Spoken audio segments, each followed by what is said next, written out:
I recently decided that I was going to watch and just consume, I guess, all kinds of Black art. And one of the things that I am doing is as I'm working, I'm watching interviews and videos and learning names in history that I didn't get in school. And the one that I just finished watching is I Know Why the Caged Bird Sings, which was made in 1979. And spoiler, it's about Maya Angelou. I didn't know that starting out. It was just a movie that I wanted to watch because it had black people in it, and that's not who I'm used to seeing on screen. And so I clicked it, I started watching it. As soon as I heard Maya, I thought, oh, what a great name. That's such a great historical figure. I have been watching her interviews for a long time now, just watching anything basically that YouTube will offer me. And a while ago, I fell in love with her because of her love of words. I also have a love of words. And so I got excited when I heard Maya. I didn't realize it was going to be a documentary about her life, which I knew. I knew the story, and still it was a very interesting experience for me watching this film. So let's go through and I will just give you a white woman's perspective on seeing this documentary on Maya Angelou. Me too. I love children and I love grandmas. Those are the people that I love. So this introduction just instantly gets me excited because these are my people, the age groups that I love. Steps, Arkansas. I didn't know her story went to Arkansas. Actually, I didn't know where her story took place, really. I assumed somewhere in the South. And I assume that because my family speaks the way she does, and they're from the South. One of the things that I love about older people is that they're pushy in a helpful way, or that they can be pushy in a helpful way. Because here in this scene, you'll see how Mama is helping one of her friends take care of her mental health with like continuing to do the things that she's always enjoyed doing. And we'll just take a look. Take half-pound today. No use getting extra. I'll get it. Don't forget your soda, Sister Fletcher. You forgot to get soda last month. How's your baking powder? Well, now, Sister Johnson, no use for baking powder. Nobody left at home anymore.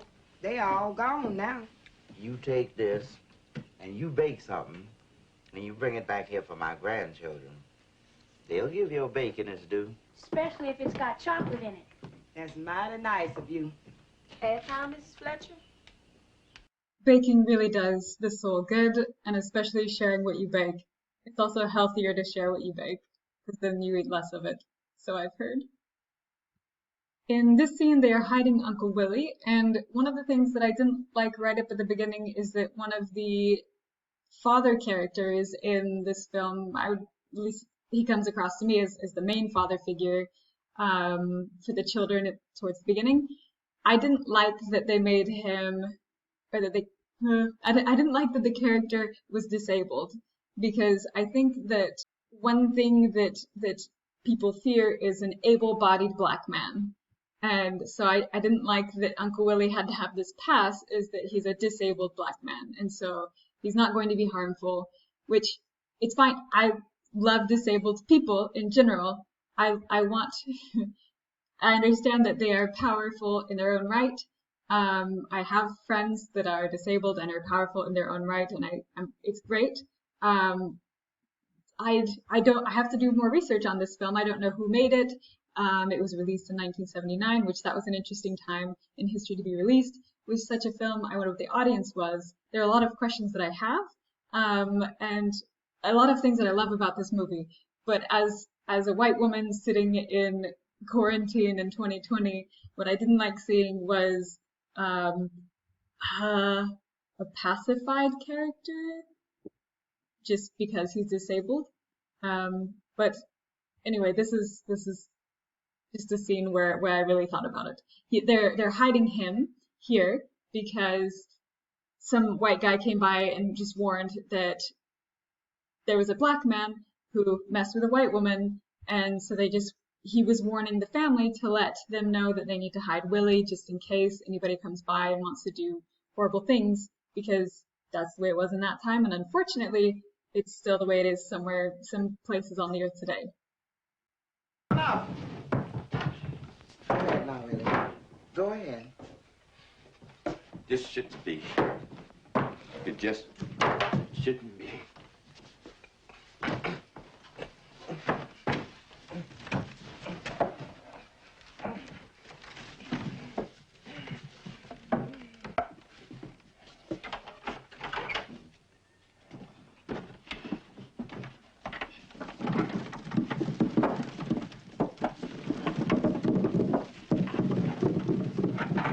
Willie, I agree with you 100%.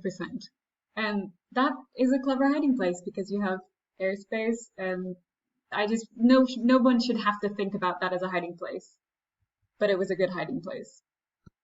In this scene, there are some neighboring girls who are taunting Mama, and I'm not sure why, but they thought it was fun. One, two, Mama thought she had to take it, and Maya says no. And so I'm just going to play this here for you because it gave me the essential feeling of who Maya was and is as just a soul in the universe. Yeah, let's take a look. Feed me till I want no more. Bye, Miss Helen. Bye, Miss Ruth. Bye, Miss Eloise. Mama, you call them Miss, and you let them call you Annie. How could you, Mama? How could you? They're children. They're poor white trash. You own the land they live on, Mama. How could you let them speak that way to you? That will never happen to me. I will never allow myself to be degraded like that. I would tell them to go to hell. I would spin their faces. You think those crazy people won't kill you? You think those lunatic cracker boys won't try to catch you in the road and violate you? You think because you know poems and the times table, some of those men won't feel like putting on white sheets and riding over here? You do? You're wrong. There ain't nothing to protect you and us, except the good Lord and a few fake words and a few fake smiles we put on our mouths. So you'd better start learning them words and start putting that smile on your mouth. Never. Well, that's your choice.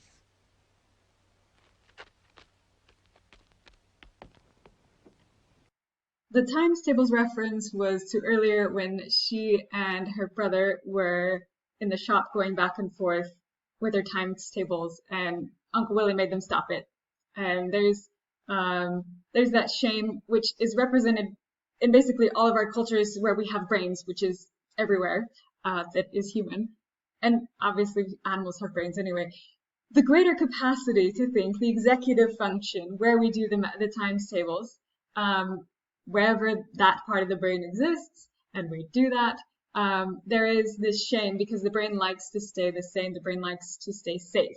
And so that is exhibited occasionally by, well, quite often, by shame. There's shame whenever you're going to be higher than the comfortable zone for whoever you're around, which is another reason why you're the average of your 6 friends, or there's different things like that. So the mindset is really important.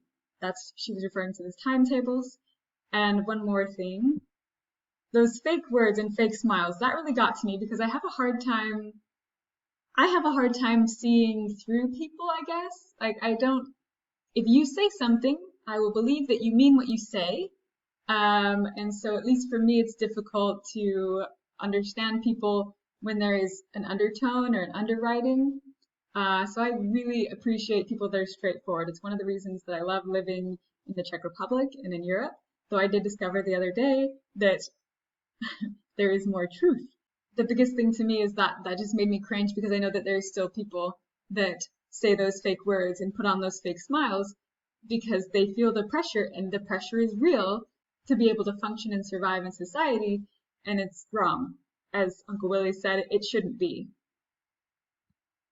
I had a teacher that I absolutely loved in school, and this is a teacher where, in this film at least, I don't know about in real life, again, I want to do more research, but in this film, Maya just loves this teacher, and this teacher loves her, and they really kind of click. They're similar souls. And so this is her introduction, and I loved it, because, let me tell you, in research, there are actually very poignant names for the research that they do. And so this is interesting, just kind of showing that your given name doesn't necessarily have to be your career, which goes to follow that your race isn't a thing, but your skin color doesn't have to determine what you do or what you become in life. So this, we'll just have her introduce herself. Rose, tulip, flowers. Don't you think that with a name like that, I should have been a gardener? Or a florist? But I preferred teaching. Why do I prefer teaching? Because I like classrooms. I like chalk. I like blackboards. I like children. I like books, and I want to share them with you. I'm going to tell you a lot of things. And one of the things I hope you will learn is that stamps is just one place in Arkansas. Okay, so that was her introduction, and I love her already. I don't necessarily love chalkboards, but I love her. And this next bit is where she will show kind of a perspective, and she shows it on a map, and I hope that our maps change. The map that she's showing now is the map that we've had for I don't know how long. I'm not a history buff, though I am going to hope that the history that we write soon, where we have a different national anthem that is more, well, written by and for people that are into equality. In any case, back to the map. So this map that she is showing is the map that we are used to, is the map that continues to reinforce those generalities that we have and prejudices. I really want to see our map turned on the head. And I might put a little image here of what I've seen what maps can look like. This is Miss Flowers giving us perspective of us in the world there in Stamps, Arkansas as we watch this film. Stamps is just one place in Arkansas. And Arkansas is one place in the United States. And the United States is one place in the North American continent. And the North American continent is just one place in the world.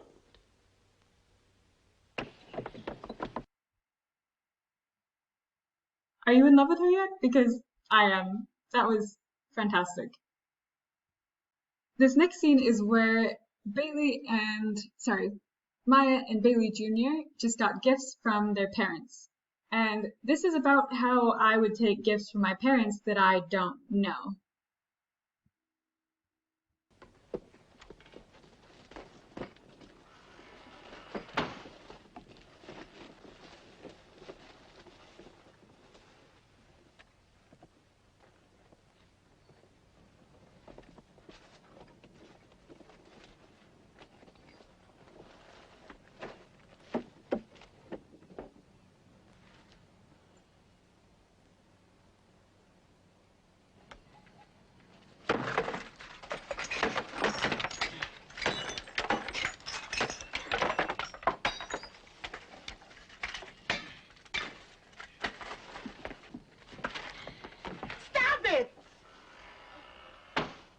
Children is the most ungrateful things I ever did see. You think Big Bailey and Vivian went to all that trouble to buy you them nice play pretties just to make you cry? And that's about how my grandmother would react. Family is so important in this film, and family relations just in general, which I loved. I loved that was kind of the center, and especially that it wasn't a traditional family that we started out watching or even saw at any point throughout here. This was just another mark where, like, this is a family interaction that I have seen. I'm not very good at gifts. But it's just, the word that came to mind was humanizing, which it's unfortunate that that's the word that comes to mind because these are humans who have filmed and are filming and acting here. But I'm just saying it because that is what came to mind, and I want to be clear that what is her name?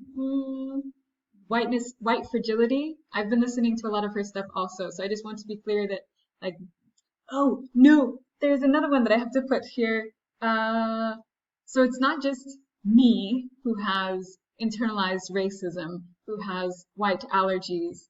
I need to think all the names.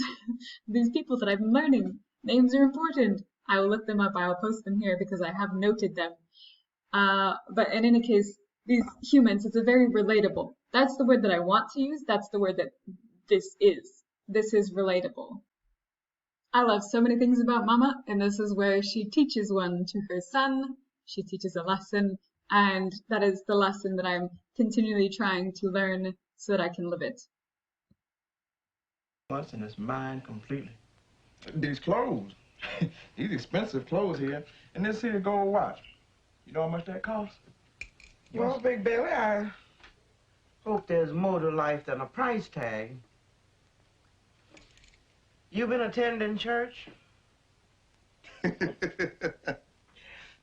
Big Bailey, that didn't look like a yes, and I feel like that might have some influence with this whole situation that goes on in this film. Actually, several situations. Some of those situations include that Dad took them to Louisiana.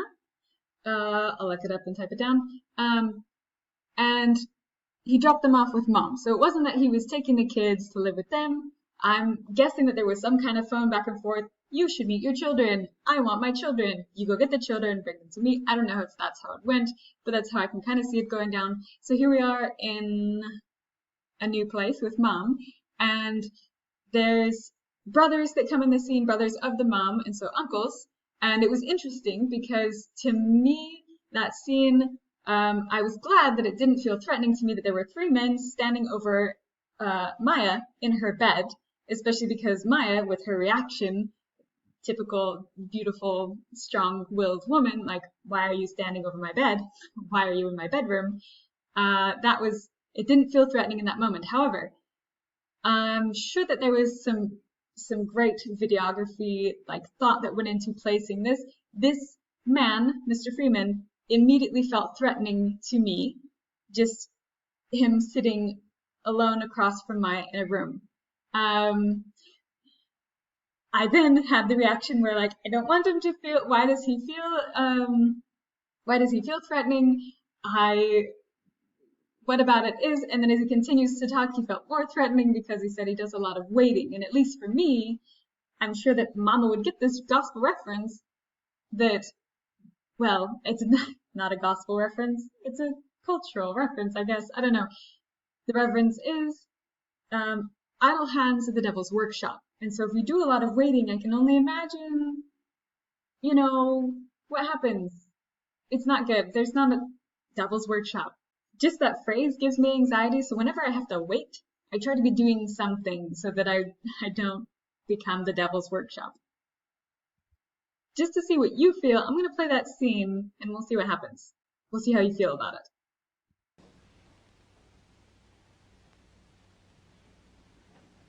Hi. How do you do? How do you do? Oh, pretty good, thank you. You must be Vivian's girl. My name's Freeman. I'm a friend of your mother's. Oh? Your daddy leave? Yes, he did. Just now.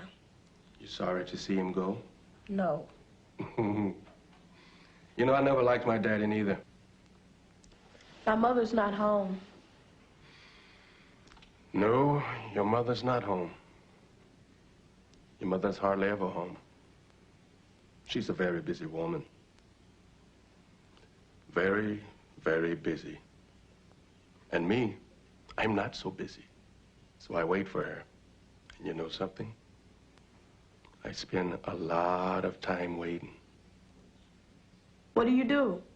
I mean, while you're waiting, what do you do? Oh, I play games. What kind? The kind you don't need nobody to play with. Like tic-tac-toe, solitaire. You play checkers? Yeah, I play checkers. And mind you, I'm very good. You got a set? Okay. I'll bring one the next time.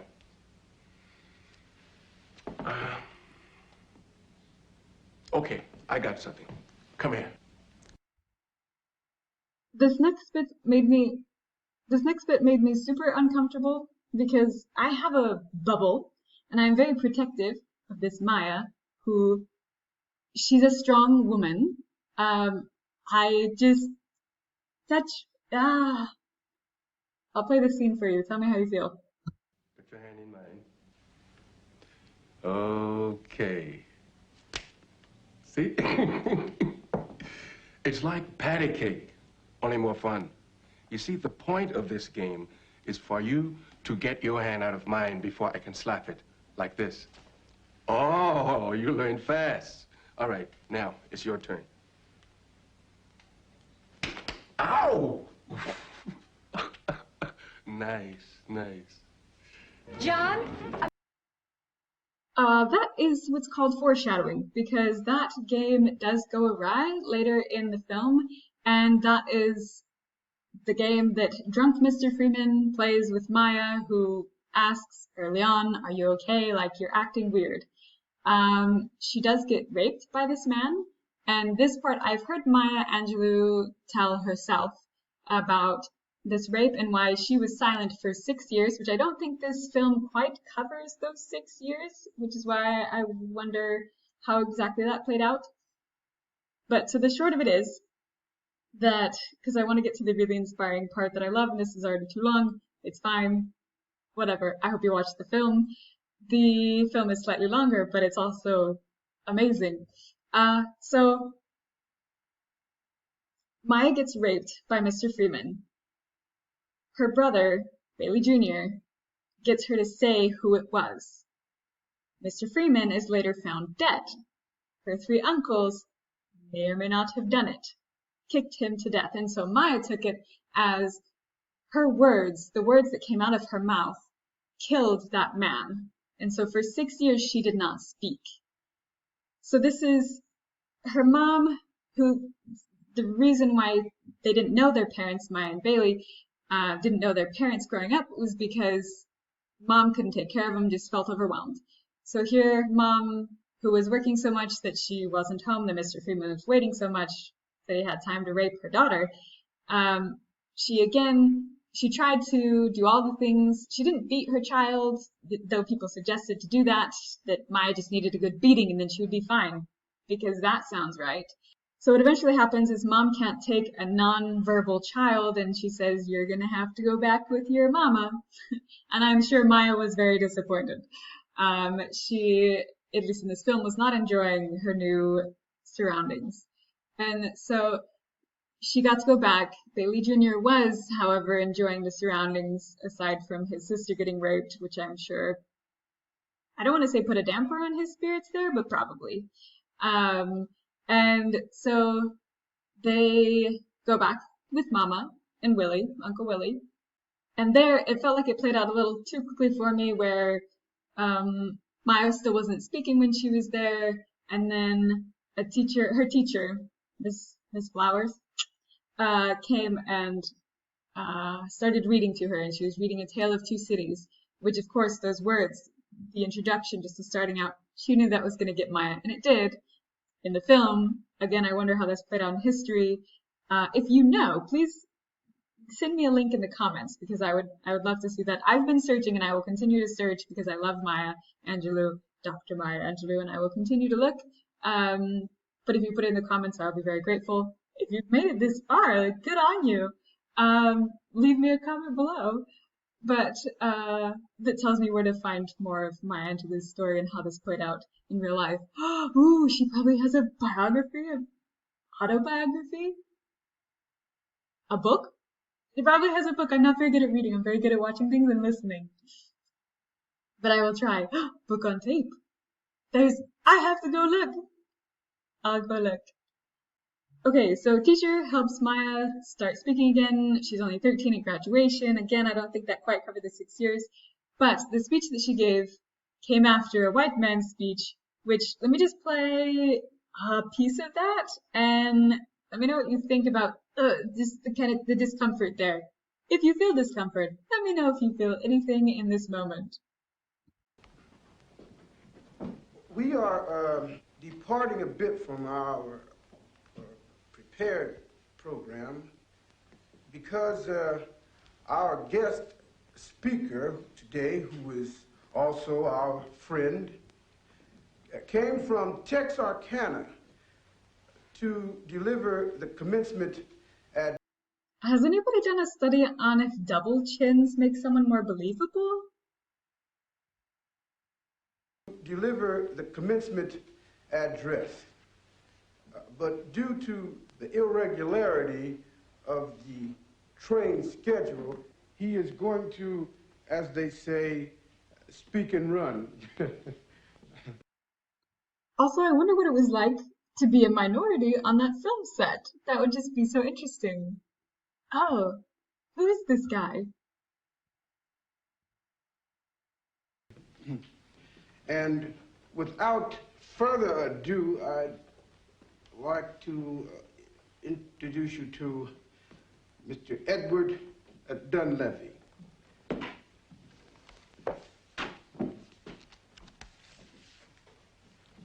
Good morning.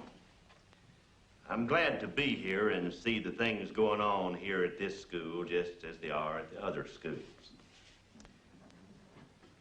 As some of you may know, and I hope all of you will know, I am running for elective office in this county. And so you can imagine how well the rest of this went. Wasn't it a fine speech, commencement speech? Support me and all of these great things that I will be doing in your community. Fine. But it was good because it gave good contrast for my speech. It probably had some artistic license, but I'm fine with it. They built a character of a wonderful character in history who was real. And I hope that I don't get in trouble for doing this, but I'm just going to leave the end of the film for the end of this video. And because it was just inspiring to me, and I want to look up the words to that song that they sing at the end because I think it'll be great. I'll post the link to what I find below, and I hope that you will enjoy it. So here is my following up after this politician gave a commencement speech. Our valedictorian, Marguerite Johnson.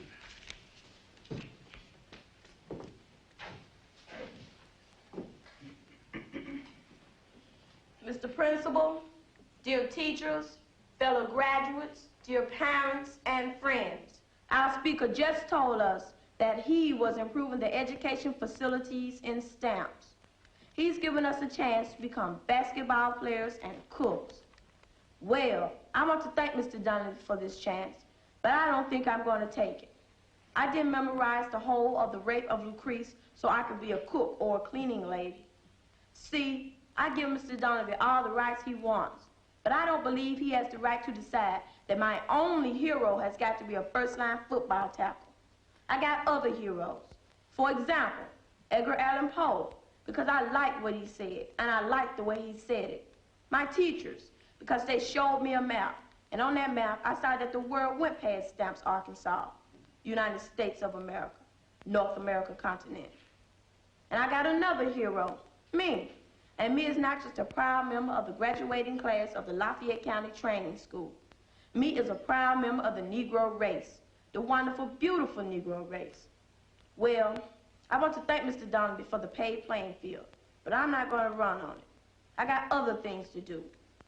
And I want to thank my grandmother, who taught me how to sing.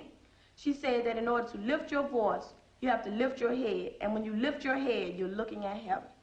So I want to ask my fellow graduates to sing with me the Negro National Anthem. Lift every voice and sing. What is she doing? That song is not allowed. It's too late now. Ring with the